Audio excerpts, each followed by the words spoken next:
The last thing Corporal Ezra Voss saw of his squad was the glow of their evac thrusters shrinking into the orange haze of Karen 9's toxic dusk. Nobody waved.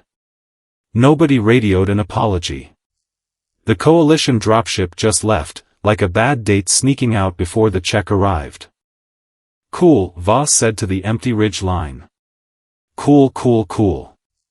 Very heroic. Very inspiring. I'll be sure to mention this in my performance review." There was no performance review coming, obviously, because performance reviews require you to be alive at the next fiscal quarter, and Karen 9 had a well-documented habit of ruining that particular plan. 97% of expedition personnel who set foot on this planet did not leave it. The other 3% generally left in several separate containers. Voss checked his rifle. 14 rounds. He checked his rations. 2 days, if he didn't get dramatic about breakfast. He checked his feelings. Somewhere between furious and so tired I could nap through an asteroid strike. He started walking, because standing still on a Deathworld is just a more polite way of applying for the food chain's lowest position. 3 systems away, aboard the Coalition cruiser Providence Ascendant, Lieutenant Ronnie Okonkwo Blackwood was having a significantly worse day than the actual physics of the situation required. "He's not dead," she said, for the 4th time, to a review committee that had already mentally filed Voss under acceptable losses, Quarter 3. Fleet Commissioner Idrenal Voth, a Zaltha bureaucrat whose species communicated warmth through the subtle absence of open hostility, folded his upper limbs with the patience of someone explaining taxes to a golden retriever. "Lieutenant. The survival probability for an unsupported individual on Karen 9 exceeding 72 hours is functionally 0.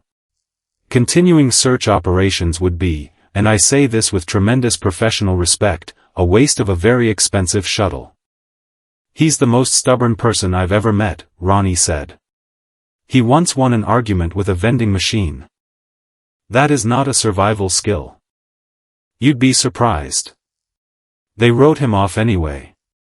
The official report used the phrase tactical asset non-recoverable, which is corporate military for "we left a guy behind and would prefer not to think about it, thanks." Voss, for the record, did not appreciate being a footnote. The first week was the worst, in the sense that everything after it was also the worst, but in a more educational way. He learned that Karen 9's plant life screamed when you cut it, which was unsettling right up until he realized it was mostly for show, like a car alarm nobody responds to. He learned that the local water was drinkable if you didn't mind a 50% chance of hallucinating your childhood dog. He learned, mostly through cardiovascular terror, that the apex predators of this particular patch of hell were called Grethari Nightfangs by absolutely nobody, because nobody who met one lived long enough to name it. Voss named them anyway. Mostly he named them things you can't say in a formal report.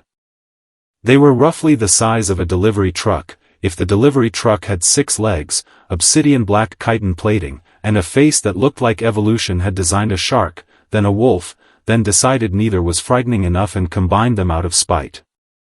They hunted in packs. They hunted everything. Voss spent his second week doing an excellent impression of a man being hunted by everything.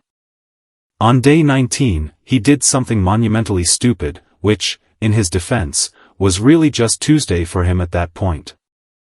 He found the alpha of the local Nightfang pack half dead in a ravine, gutted by a rival pack in some brutal territorial dispute Voss hadn't been invited to and had no interest in attending. Every survival instinct in his body told him to leave. Every functioning brain cell told him to leave. His legs, apparently unionized against the rest of him, walked closer instead. "This is exactly how nature documentaries end," he informed the dying 900-pound murder machine. The soothing narrator voice, right before the tragic string music. The Nightfang snarled weakly, which under the circumstances was less a threat and more a formal RSVP to its own funeral. Voss did not know why he did what he did next. He'd like to say it was strategy. It was not strategy. It was the same impulse that makes people adopt injured pigeons, scaled up to a creature that could remove his arm as a light snack.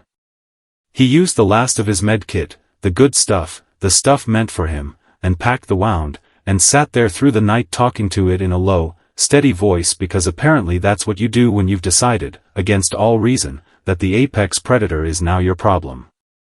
If you eat me for this, he said, somewhere around hour 4, I want it on record that I think that's extremely rude. It did not eat him. In the morning, it was gone. Voss figured that was that, a nice little story he'd never get to tell anyone, since telling stories generally requires an audience that isn't currently deceased. 3 days later, it came back. With 11 friends. What followed over the next several months could generously be called an education and less generously be called Voss slowly losing his mind in a way that happened to be extremely useful for staying alive. He learned the Nightfang's body language, the ear flare that meant threat, the low chest rumble that meant food, the specific tail posture that meant, roughly, you're an idiot but you're our idiot. He learned their hunting calls, a language built less on sound and more on rhythm, something his human throat couldn't fully replicate but could, with enough humiliating practice, approximate. He started hunting with them. Not as prey. Not even really as a guest. Somewhere in there, without ever formally applying for the position, Corporal Ezra Voss of the Coalition Expeditionary Force became something the pack didn't have a word for, because packs generally don't need a word for the weird hairless biped who keeps patching up their wounds and yelling tactical advice during hunts. I'd like to formally state, he told the Alpha one evening, watching 6 suns, okay, 1 sun and some very ambitious atmospheric refraction, set over a ridge of black stone, that if anyone back home could see me right now, coordinating a pincer maneuver with apex predators using hand signals I invented on the spot, they would not believe it. And frankly, neither do I. The Alpha rumbled. Voss had learned to interpret that particular rumble as shut up and watch the flank, which, honestly, fair. 2 years is a long time to be presumed dead. It is, apparently, not a long enough time for a mining consortium to develop a conscience. The Van Threl Extraction Guild found Karen 9's soil reading 6 months after Voss's official death designation went through, and rare earth mineral deposits have a way of making corporate executives forget entire mortality statistics. Director Thal Vexus, an Asari executive with the moral flexibility of a wet noodle and the confidence of someone who'd never personally been chased by anything, authorized a full extraction expedition. There are stories, his chief of security warned him, reviewing decades-old survey logs. Local fauna. Apex predators. 97%. Stories, Vexus said, are what people tell when they don't have proper equipment. We have proper equipment. Proper equipment, it turned out, was cold comfort to the survey team's 3rd patrol, ambushed on their 2nd day by what the surviving members would later describe, in increasingly panicked debrief transcripts, as coordinated. Not a pack acting on instinct. A pack using terrain. Using flanking positions. Using something that looked disturbingly like tactics.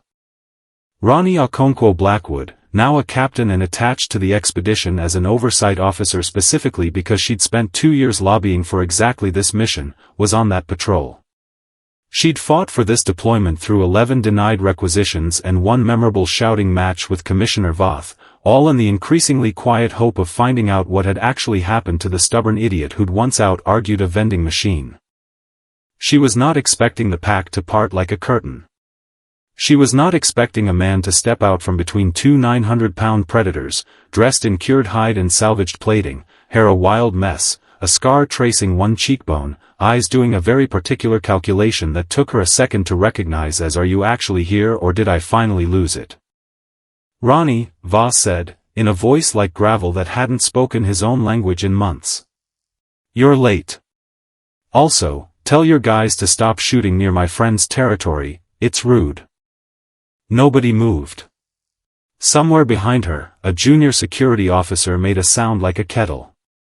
"Voss," Ronnie said, and every rehearsed apology she'd spent 2 years drafting evaporated on contact. How are you? Alive? Yeah. Turns out the trick was making friends with the things trying to eat me. Wild strategy. Not in the manual. He glanced at the alpha beside him, who was regarding the humans with the specific patience of a bouncer who'd seen this exact kind of trouble before. This is Carr. Don't pet him. He's earned that much dignity. You're leading them. I'd say we're colleagues. Extremely toothy colleagues. Voss's expression didn't quite soften, not yet. You left. I fought for 2 years to come back. 2 years is a long time to eat alone. He let that sit exactly as long as it needed to hurt, which was long enough. Then, because he'd apparently retained his personality along with his survival instincts, he added, anyway, you're all about to die if you don't listen to me in the next 90 seconds, so let's argue about my abandonment issues later. That got everyone's attention. The mining survey, Voss explained with the weary patience of a man who'd had this exact conversation with his own bad decisions many times, had drilled into a subterranean cavity that housed something the Nightfangs themselves avoided, an old, vast, chitin-armored thing the pack called, in gesture language Voss translated loosely as, the Deep Hunger, which was either poetic or a very literal warning label. The drilling had woken it. It was, even by Karen 9 standards, spectacularly bad news, roughly the size of a starship hangar and possessed of an appetite to match. You're telling me, Vexus said, arriving on scene just in time to be extremely unhelpful, that the local wildlife is more organized than my security division? I'm telling you, Voss said, that your security division is currently standing in the hallway of something's kitchen, and I'd like everyone to leave before dinner's served. What followed was, by Voss's own later assessment, the single most chaotic 40 minutes of my increasingly chaotic life, involving a coordinated retreat, several genuinely impressive displays of Nightfang teamwork, one moment where Voss rode cars back like it was the most normal thing in the galaxy while shouting evacuation vectors, and a controlled cave collapse that sealed the Deep Hunger back into whatever geological nightmare it called home. Nobody died. Several people needed new pants. Vexus lost what remained of his composure and, more importantly for the shareholders, his mining rights. Because that was Voss's price. Standing in the wreckage of a corporate expedition that had nearly gotten everyone eaten, Voss laid out his terms with the deadpan calm of a man negotiating a lease renewal. No extraction on Nightfang territory. Full protected status for the species, backed by coalition treaty. And an acknowledgement, in writing, that Corporal Ezra Voss had not, in fact, been an acceptable loss. You want us to protect the predators that nearly killed my entire team, Vexus said. I want you to protect the predators that just saved your entire team, Voss corrected. Try to keep up. Ronnie got the paperwork through in record time, mostly by threatening to release the patrol's helmet footage to every news network in coalition space. Funny how fast bureaucracy moves when someone else's job is on the line for once. Voss didn't go home. Not fully, not in the way anyone expected. He accepted a title nobody had ever needed before, Coalition Liaison, Karen 9 Biosphere, and split his time between a research outpost and a den of apex predators who, as far as anyone could tell, considered him permanent pack. You could come back properly, Ronnie told him, weeks later, watching him scratch car behind a plate of chitin like the universe's least advisable pet owner. Desk job. Medals. People would actually listen when you talk now. People already listen, Voss said. I just prefer an audience that doesn't leave without me. She didn't have a comeback for that. She hadn't expected to. The official coalition survey report on Karen 9, filed 8 months later, contained a single line that field agents would quote for years afterward, usually right before heading somewhere they probably shouldn't. Subject designated environmental hazard. Extremely dangerous. Do not approach without prior authorization from local liaison. Someone had added a handwritten footnote beneath it, in Voss's unmistakably lazy scrawl. That's me. I'm the environmental hazard. Bring snacks, I'll introduce you to the neighbors.